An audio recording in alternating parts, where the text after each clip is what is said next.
Welcome to the Steve Stine Guitar Podcast, brought to you by guitarzoom.com. If you want to improve your guitar playing, keep listening. If you want to improve even faster, go to guitarzoom.com, where you'll find all of Steve's premium courses, masterclasses, and memberships that'll help you quickly and easily improve your playing. Now here's your host, Steve Stine. Okay, hey Doug from Denver. I saw there was a question here. Will says, I guess I'm most confused when you say that I see the F chord sitting there and the A chord sitting there. How is that? Well, I'm visualizing these chords. I'm visualizing the A chord right here. Now, I have to know these chords, obviously, right? Where you might just know A or something like that. I don't know what you know, but I'm visualizing the A chord here and the D chord here. So I'm seeing both those chords sitting right there, and I'm trying to look at how they are similar and how they are different. And when I start playing, I'm trying to emphasize notes of the A while A is playing and D while D is playing.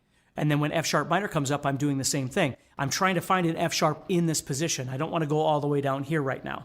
I'm trying to find it in the same spot. So my melody is a bit more consistent. Now, you might not be able to do that right now. You might have to move around the guitar, and that's okay. I'm just trying to visualize my A, my D, and my F sharp all sitting kind of in the same spot on the guitar. So as I'm playing, I can make these simple movements from one note to another, or even just stay on the same note and make that connection. One of the key things is you have to be thinking about your rhythms. Like if you just go,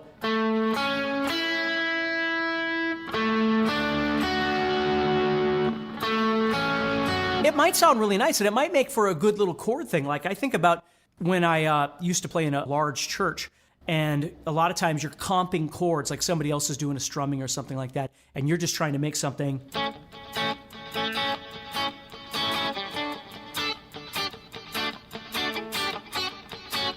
You know, or a two-note.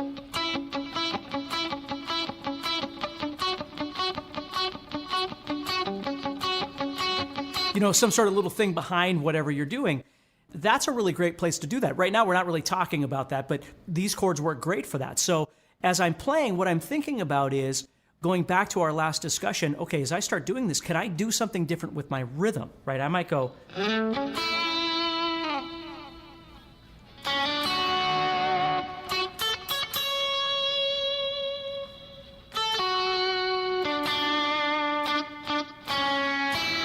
And try and change up that rhythm a little bit, the dynamic a little bit, to make this a little more interesting as I go. So let me try that again. Okay, show you what I'm talking about here.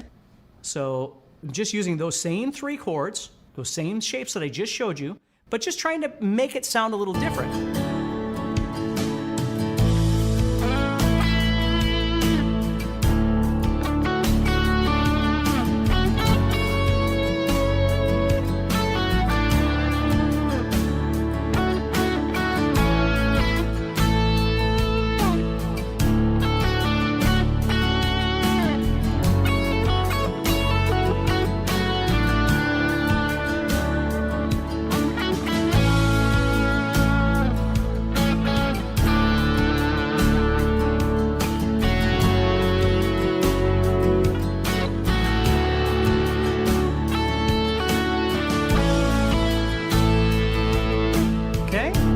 Making sense?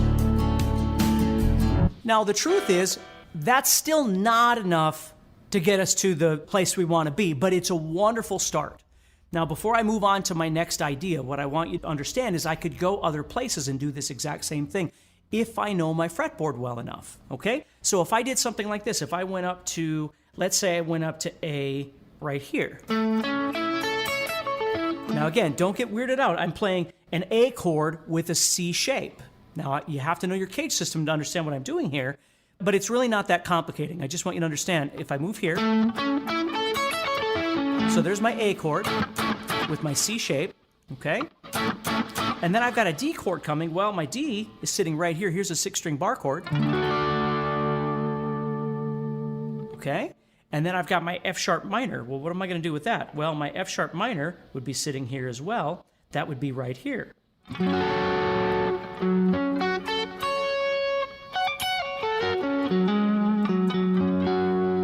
Okay? So I got to start thinking, if I was going to do the exact same idea, I could be up here. See, and you can hear them.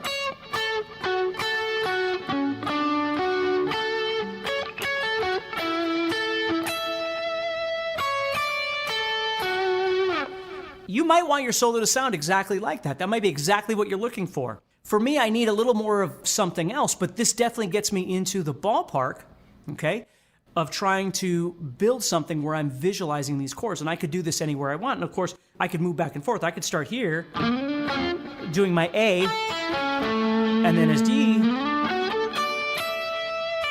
and then F sharp minor comes up. You know, you can move around the guitar. You don't have to just do it all in one place. You can go wherever you want. So the next step is as I'm doing this, and I already mentioned this, but I want to start thinking about how I can make some contrast here in my phrasing and in my dynamics. Okay, that's step number one. Step number two that I really want you to get today is the next step is you really need to start thinking about adding the scale back in to connect you. Because for me, it really is, it's all about, I mean, there's a lot of things involved here. Don't forget about phrasing and groove and all those sorts of things. But we're talking about melody. We're trying to make a connection to the chords. So we're talking more about notes than we are about feel and things like that. And the trick here is being able to utilize this arpeggio or chord shape idea and still utilize the scale to connect us, just like we talked about in the last session. So that's how we're making the connection to our last live session. The next live session, we're going to be talking more about emphasizing non-chord tones. That's what we're going to be talking about on Wednesday. So remember, please do me a favor. There's a link over in the description. You can check out Melodic Soloing, see if it's something you're interested in. Head over to guitarzoom.com and check it out. Ian says, my problem is that I need to slow down. And I'm telling you, Ian, that's a perfect thing to say. I'm going to throw it up on the screen here. Because it's true. This whole thing, all of this stuff is, you've got to have time to think. And we talked about this in the last session too, but improvisation is kind of it's a trap in that if we try and do something too quickly, we wind up doing the same thing we always do and everything sounds exactly the same. The trick to really making something sound more musical is, number one, making a logical connection to the chords, which is what we're talking about right now. And number two is learning how to make your solo sound dynamic and different, unique, contrasting. I'm not saying you have to sound different than everybody else on the planet. What I'm saying is your solo should have some contrast, some dynamics in it. So right now what I want to do is I want to take this same idea, again, using A, D, and F sharp, and maybe I build out an A, and then I see D coming, but instead of doing something like that where I'm just playing the arpeggio, like there's my root third fifth, and then here's, I'm seeing this, right? And I'm seeing the A chord sitting right here. That's what I'm visualizing. But instead of doing that, maybe what I do is I bring back that scale that we talked about on the last live session. And boom, you hear that note right there? I hope you're enjoying this episode so far and you're getting motivated to take your guitar playing to the next level. Please do me a favor and leave us a rating on Apple Podcasts. It'll help the show grow and reach more rock stars like you who want to improve their guitar playing. Also, I'd love to know what parts of the episode you liked, as well as what you learned. So please share this podcast and tag us at guitarzoom.com on your social post. And now, let's get back to the podcast. Okay, that G sharp that I'm playing right there, all of a sudden sounds really fresh and really, really nice. And it's just one note. It's not a big deal at all, okay? But when we were playing our scale before, we were just going... Again, nothing was sounding like it belonged anywhere. It was just randomly moving around. Now what we're doing is we're selecting notes that we want to try and emphasize, and then we're bringing some of those other notes back into the fold here.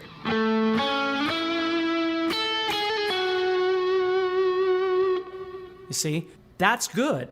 Now, I don't need to build out the triad again. I can see it sitting there. What do I want to emphasize? Do I want to go to this note or this note? Because if you think about it, when I went like this, I could have did that and wind up on that note, which is part of the D chord. Let me show you. Let me rewind this. I'll do a couple of different examples to kind of show you what I'm talking about, and then we'll discuss it.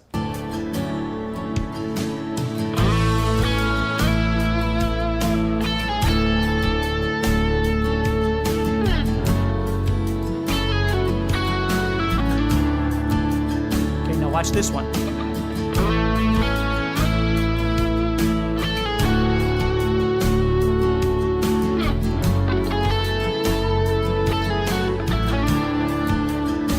Could have did this.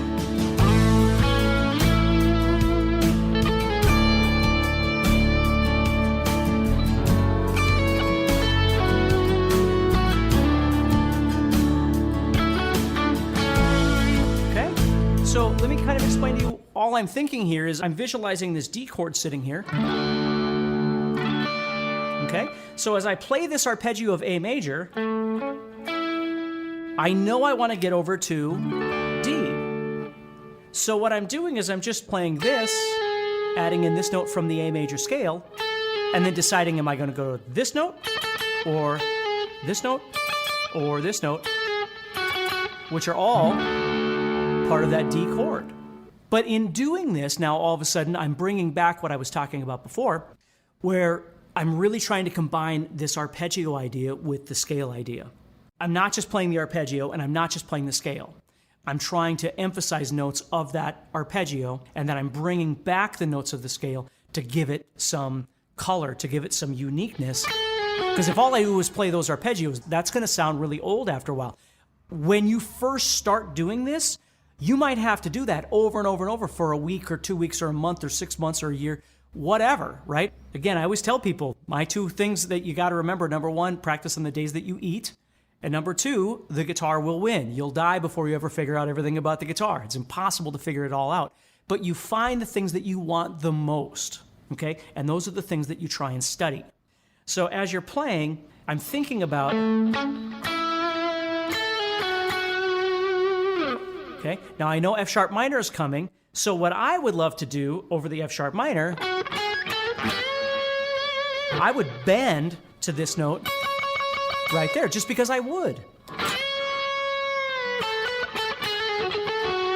And then I'd head back into the D however I want to, you see? So let me start this again, because the bend is a nice thing, right? You think about it, I haven't done any bending yet. So adding that bending is going to sound really dynamic and, again, a contrast from what I was doing before. So if I rewind this again, here we go.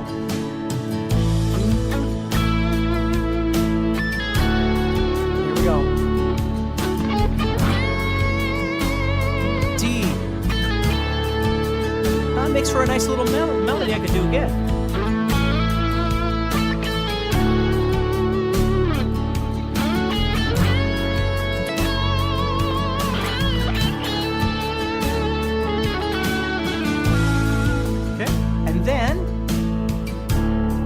I always wind up adding in my vocal elements, which if you've watched any of my stuff, you know what I'm talking about. Hammer-ons, pull-off slides, bends, vibrato, those things will start showing their faces as I do this.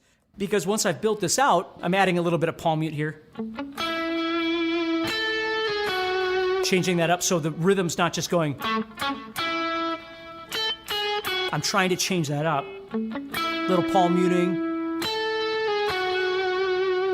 Okay, now here comes that F sharp minor, and I want to go to that bend because it's different. Now I could get to that a lot of different, all sorts of different ways. And please remind yourself that faster doesn't necessarily mean better. More doesn't necessarily mean better. Although as guitar players, and I struggle with this myself, I think that a lot. So as I play, I mentioned this before, Isaac, the backing track is from Elevated Jam Tracks, if you find them.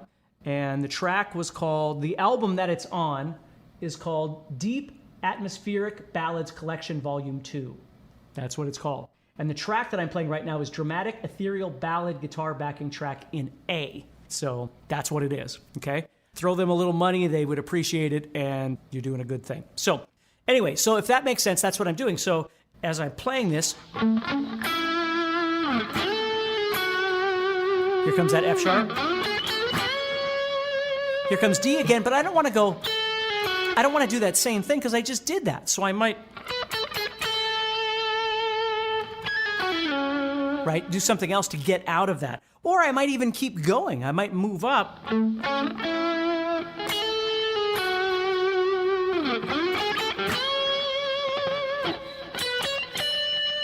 right? See right there? I know the D is coming, so I've got a D sitting right here.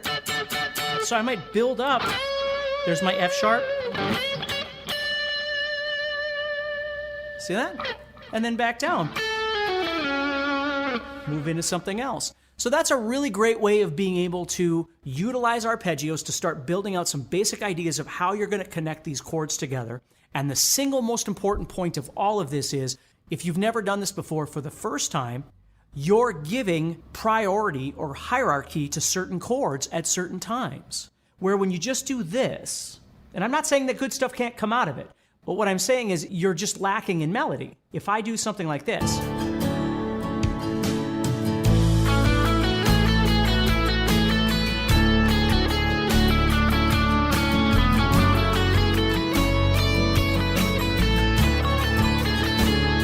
I'm just taking a chance at whether I'm landing on the right note, not landing on the right note. Sometimes it sounds better than others, which is fine. But what I'm lacking, I might impress my friends with that, but what I'm lacking is the availability of being able to make that connection.